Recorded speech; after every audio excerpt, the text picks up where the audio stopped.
Hi everyone, welcome back to the channel. Today's video is going to be a bit different because as some of you may or may not know, I recently just got this 2019 Camaro ZL1 1 Elite, and I've gotten quite a few requests on going over why I decided to go with this car because it was a bit unexpected, especially because I do have a Shelby GT350. So I'll be touching up on that. I'll also be going over my first impressions with the ZL1, and I've also gotten quite a few requests on kind of doing a review comparison between the ZL1 and the GT350, which I can't really do because the ZL1 is not broken in yet, but I will touch up on some similarities and differences that I have noticed.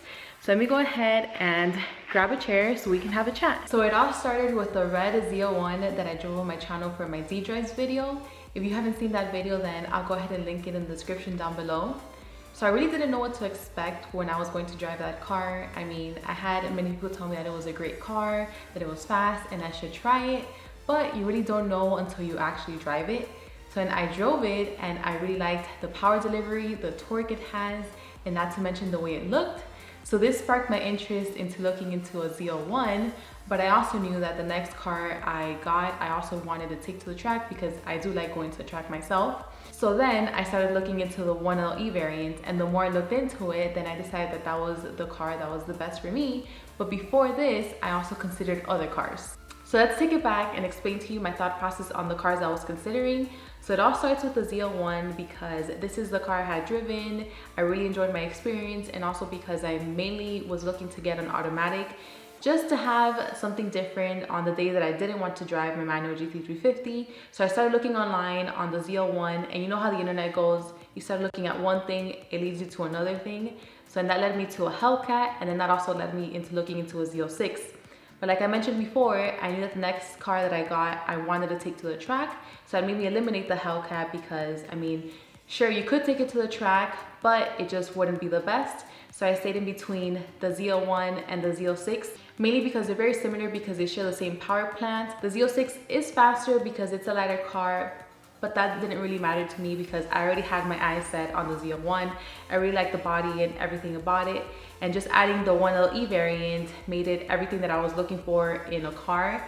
I really liked how Chevy just made this really track focused. Just to name a few things, the aero, the suspension, and just basically the raw feeling of it. And that's what made me decide on the 1LE. So some of you may question why I got my ZL1LE manual and not an automatic like I was looking to get in the first place. And the thing is, I did go to a dealer and I told them that I wanted a 2019 ZL1 1LE with the automatic 10-speed. They looked at me like I was crazy, like I had no idea what I was talking about. The 1LE only comes in manual, and I had to explain to them that no, the 2019, they are releasing an automatic 10-speed.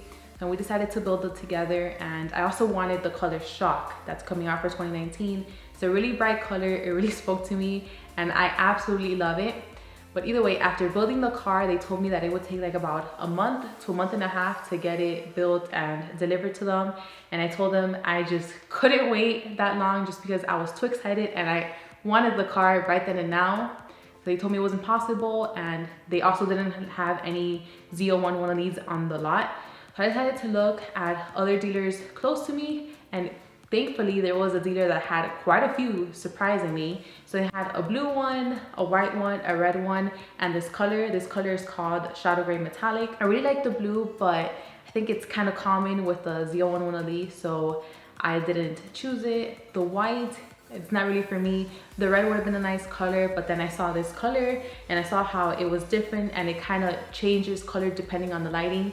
So I decided this one was the one for me, but of course it was only manual. And I mean, at the end of the day, I really didn't mind it was a manual because it's very fun, it's very engaging. There's no better feeling than rolling through the gears. And another thing that would have probably been a big thing is if I would have gotten the automatic 10-speed and taken this car at the track, then maybe I would have gotten back in my GT350 and it would have probably threw me off, maybe not, we don't know. So I'm just glad that I got them both manual, and at the end of the day, I'm really happy with what I got. I know it may have been a surprise to most of you in regards to me getting another car so soon, and especially it being a Camaro, but to some of you, you were actually expecting me to get a Camaro, especially a ZL1. after I drove it in my D-Drive series, and you just saw how much I enjoyed it. But the reason I didn't announce it is because I'm not the one to talk about something for weeks or months on end leading to it. I know that with every decision I make is something that I have to live with, and I just honestly wanted to get a car that I truly wanted myself. So that's why I rather show up with it than talk about it. So I guess surprise. Now, in regards to my GT350, it was never in the plan to get rid of it or trade it for the ZL1.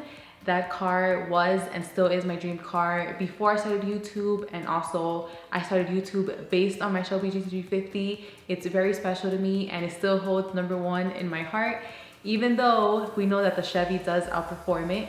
And that applies the same thing to the ZL1. For any car that I plan to get in the future, I don't plan to get rid of it either. One thing I did expect was the reaction that this caused, mainly because of the rivalry between the two communities. And don't get me wrong, I used to think the same way, but starting this YouTube channel and being able to drive different types of cars actually changed my perspective. And I just came to realize that not one car offers it all or has it all. There's some cars that offers some things that others don't. There's some that are better, and I mean, that's just the truth. I no longer judge a car based on its make and model. I rather drive the car, appreciate it, to then formulate my opinion on it and just give credit where it's due. Now, this isn't going to be a full in-depth review. I'll go ahead and do a video on that later on. While I walk around the car and kind of give a tour about it, I'll also include the red ZL1 just so I can compare the two and also show you guys the differences. This is going to be a first impressions of me driving the car for 2 weeks on and off. So let's go ahead and start with the exterior. So as far as the exterior, I have no complaints. I love everything about it except the tail lights. So at first, I didn't really like the taillights so much that I was considering on changing them for the 2018 taillights.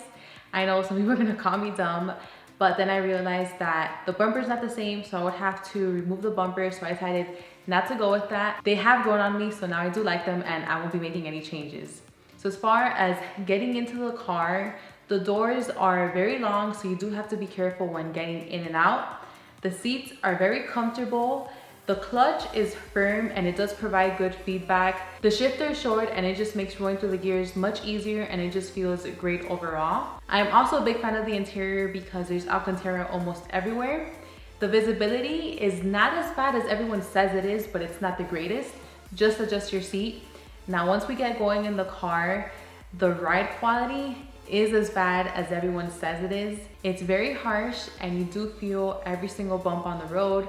I wouldn't say it's a daily driver unless you kind of plan your route to go through smooth roads. I don't really mind the harshness, but then again, I don't drive it every single day. The exhaust is really quiet and you really can't hear anything from the inside. All you can hear is the supercharger whine, which I'm a big fan of. This is my first supercharged car, so I do like hearing that whine as I drive and I accelerate. One thing I do like to do is putting this car in track mode, not for the exhaust, but because it crackles and it pops, and I just live for that. That brings me to the cold starts, which they're not amazing, but the warm starts are. Now, moving on to the brakes, I really haven't tested them 100%, but just from the driving that I've done for 2 weeks on and off, they seem to work pretty fine. Now, how does it compare to the GT350? So let's start with the exterior. Like I mentioned, I love the exterior on the ZL1. The front and the side profile are amazing. I really do like it. And even though the taillights have grown on me, I wouldn't say that the rear is my favorite. Now, as far as the Shelby GT350, I like it from every single angle, front, side, and rear. I think the front is the most aggressive part of it. It's still not as aggressive as the ZL1 Elite, but I do like it, and I think that the body lines do flow a little bit better. Now, getting into the car, the seats on the Shelby GT350 are not as easy to get in and out of. They are comfortable, but not as comfortable as the ones on the ZL1 Elite. And the problem that I see with these seats are I don't feel that they'll really hold you into place like the Recaro seats on the Shelby GT350 when you're at the track, because you're really throwing the car around everywhere and you really want something that can really hold you down right in the middle. and I don't feel like these will do the job. When it comes to the clutch on the Z01 stock is way firmer than the clutch that the Shelby GT350 comes with. It's very soft, and it was so soft that I actually installed a clutch spring on it to make it firmer. That helped, but it's still not as firm as the one on the Z01. When it comes to the shifter on the GT350 is not the best whatsoever, and that's mainly because it's not a short shifter, so rolling the gears is not as easy as in the ZL1. Moving on to visibility, Shelby GT350 does have better visibility than the ZL1. Now once you get going, the ride quality on the Shelby is better, and that's mainly because it has Magna Ride and the ZL1 has a race suspension. Although don't get me wrong, you still feel some of the bumps on the road, but it's nowhere near the ZL1. So I would have to say that this car could be a daily driver rather than the ZL1. Moving on to the exhaust note. The exhaust note on the GT350 is something that I enjoy. Whenever I drive this car, that's just something that I enjoy hearing all the time. I feel that there is no better sound than this exhaust, at least in my opinion. I love hearing the high revving engine V8. We know that the ZL1 is really quiet. All I hear is the supercharger whine. But when you do place it in track mode, it does have the crackles and pops that I do like, and it has it like all the time. The Shelby does have some crackles and pops, but not as much. It has it like here and there. Moving on to the brakes on the Shelby GT350 are pretty scary good. I really can't talk about the brakes on the ZL1 because again, I haven't used it to its full potential. I'm pretty sure they're good, but I really can't compare both of them. The interior on the Shelby is just blah in my opinion.